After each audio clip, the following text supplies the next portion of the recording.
नमस्कार दोस्तों, आज हम स्वागत करते हैं अनुभवी laparoscopic and bariatric surgeon doctor Mahesh Jangid का, जिन्होंने अपनी लैप्रोस्कोपी की ट्रेनिंग भारत के प्रसिद्ध college of minimal access surgery Coimbatore से की है।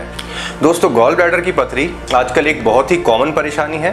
डॉक्टर महेश जांगीड़ इस वीडियो में बताएंगे गॉल ब्लैडर की पथरी के इलाज के लिए प्रयोग में ली जाने वाली एडवांस तकनीक के बारे में, जिसमें इस बीमारी का इलाज बहुत ही छोटे चीरे से कर दिया जाता है। पेशेंट की हॉस्पिटल से अगले दिन ही छुट्टी कर दी जाती है। तो चलिए शुरू करते हैं आज का डिस्कशन डॉक्टर महेश जांगीड़ के साथ। नमस्कार, मैं डॉक्टर महेश जांगीड़ जयपुर में लैप्रोस्कोपिक और बैरियाट्रिक सर्जन के रूप में कार्यरत हूँ। दोस्तों, पित्त की थैली में स्टोन, जिसे आम भाषा में गॉल ब्लैडर स्टोन भी कहते हैं, एक बहुत कॉमन बीमारी है। आज हम इस बीमारी के ऑपरेशन की सफलतम तकनीक की बात करेंगे, जिसकी मदद से इस गॉल ब्लैडर स्टोन का इलाज बहुत ही छोटे चीरे की मदद से किया जा सकता है। इस ऑपरेशन में मरीज की क्वालिटी ऑफ लाइफ बिल्कुल भी अफेक्ट नहीं होती। मरीज की अस्पताल से छुट्टी ऑपरेशन के 24 घंटे के अंदर अंदर कर दी जाती है और वह 2-3 दिन में ही अपनी नॉर्मल एक्टिविटी को रिज्यूम कर सकता है। इस तकनीक को हम लैप्रोस्कोपिक कोलिसिस्टेक्टोमी कहते हैं। दोस्तों, गॉल ब्लैडर या पित्त की थैली लीवर के जस्ट नीचे पाए जाने वाला एक थैलीनुमा अंग है। इसका काम होता है लीवर द्वारा बनाए गए बाइल को स्टोर करना। बाइल आपकी डाइट के फैट को डाइजेस्ट करने में मदद करता है और जैसे ही आप अपनी डाइट में फैट खाते हैं, गॉल ब्लैडर इस बाइल को इंटेस्टाइन में रिलीज़ कर देता है। बाइल में 3 केमिकल मुख्य रूप से होते हैं: कोलेस्ट्रॉल, बिलिरुबिन और बाइल साल्ट्स। किन्हीं कारणों से जब इस बाइल में कोलेस्ट्रॉल और बिलिरुबिन की मात्रा बहुत अधिक हो जाती है या बाइल साल्ट की मात्रा कम हो जाती है और किसी कारण की वजह से गॉल ब्लैडर बाइल को खाली नहीं कर पाता है, तो यह बाइल गॉल ब्लैडर में इकट्ठा होकर कॉन्सेंट्रेट होता रहता है और ठोस आकार ले लेता है, जिससे गॉल स्टोन्स कहा जाता है। इन गॉल स्टोन्स की वजह से बाइल आंतों में नहीं आ पाता, जिसकी वजह से गॉल ब्लैडर में सूजन या इन्फेक्शन होने लगता है, जिसे मेडिकल भाषा में कोलिसिस्टाइटिस कहा जाता है। जब यह गॉल स्टोन साइज में छोटे होते हैं तब मरीज को लक्षण नहीं आते हैं, परंतु जैसे जैसे यह बड़े होते हैं यह बाइल के रास्ते को रोकने लगते हैं और मरीज को इसकी वजह से सिम्टम्स आने लगते हैं, जैसे कि पेट के ऊपरी और सीधे हाथ की तरफ में होने वाला दर्द।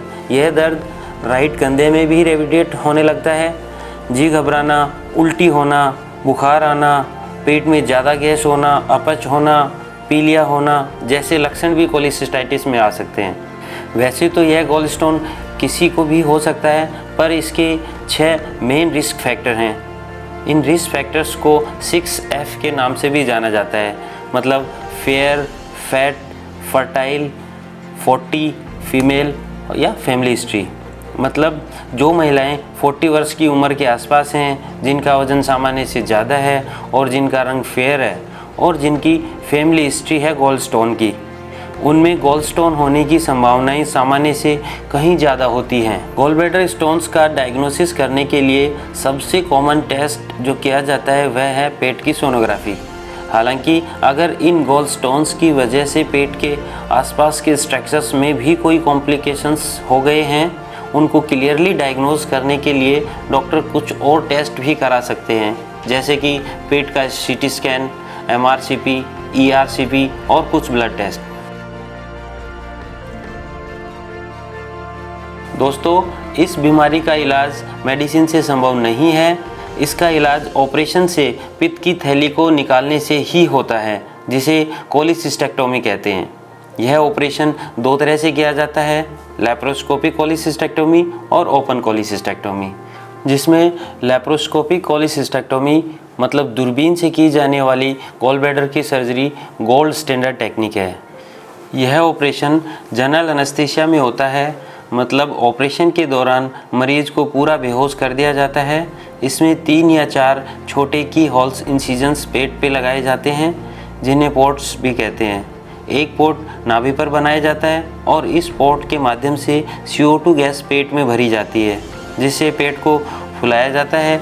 यह गैस हार्मलेस होती है, इसका कोई नुकसान मरीज को नहीं होता है। पेट फुलाने से पेट के अंदर सर्जरी के लिए पर्याप्त स्पेस मिल जाता है। इस नाभि वाले पोर्ट से लैप्रोस्कोपिक नाम के इंस्ट्रूमेंट को पेट के अंदर डाला जाता है।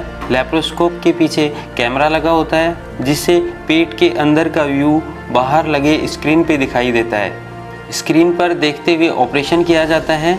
दूसरे पोर्ट साइड से अन्य इंस्ट्रूमेंट डाले जाते हैं, उनकी मदद से सर्जन गॉल ब्लैडर को डिसेक्ट करते हैं और गॉल ब्लैडर की मेन आर्टरी और डक्ट को सेपरेट करते हैं और फाइनली कट करके बाहर निकाल लेते हैं। ऑपरेशन के बाद सभी इंस्ट्रूमेंट और CO2 गैस बाहर निकाल दी जाती है। इंसिजन को टाँकों या स्टेपलर से क्लोज कर दिया जाता है। लैप्रोस्कोपिक कोलिसिस्टेक्टोमी को गोल्ड स्टैंडर्ड इसीलिए माना गया है क्योंकि यह एक की होल सर्जरी है जिसमें दूरबीन से 5 से 10 mm के जितने छोटे चीरे से ऑपरेशन किया जाता है, जिससे पेशेंट की रिकवरी जल्दी होती है। ऑपरेशन के बाद दर्द कम होता है, ब्लीडिंग और कॉम्प्लिकेशंस की संभावना बहुत कम होती है। वुंड इन्फेक्शन की संभावना भी ना के बराबर होती है। इस सर्जरी में इंसिजन के निशान नहीं दिखाई देते हैं, बल्कि ओपन टेक्निक में बड़ा चीरा लगाना पड़ता है। हॉस्पिटल से दूसरे ही दिन छुट्टी मिल जाती है। घर जाकर आप अपनी रूटीन एक्टिविटीज़ शुरू कर सकते हैं, नॉर्मल डाइट ले सकते हैं। हालांकि कुछ समय तक आपको डाइट में फैट प्रोडक्ट्स को कम लेना होता है।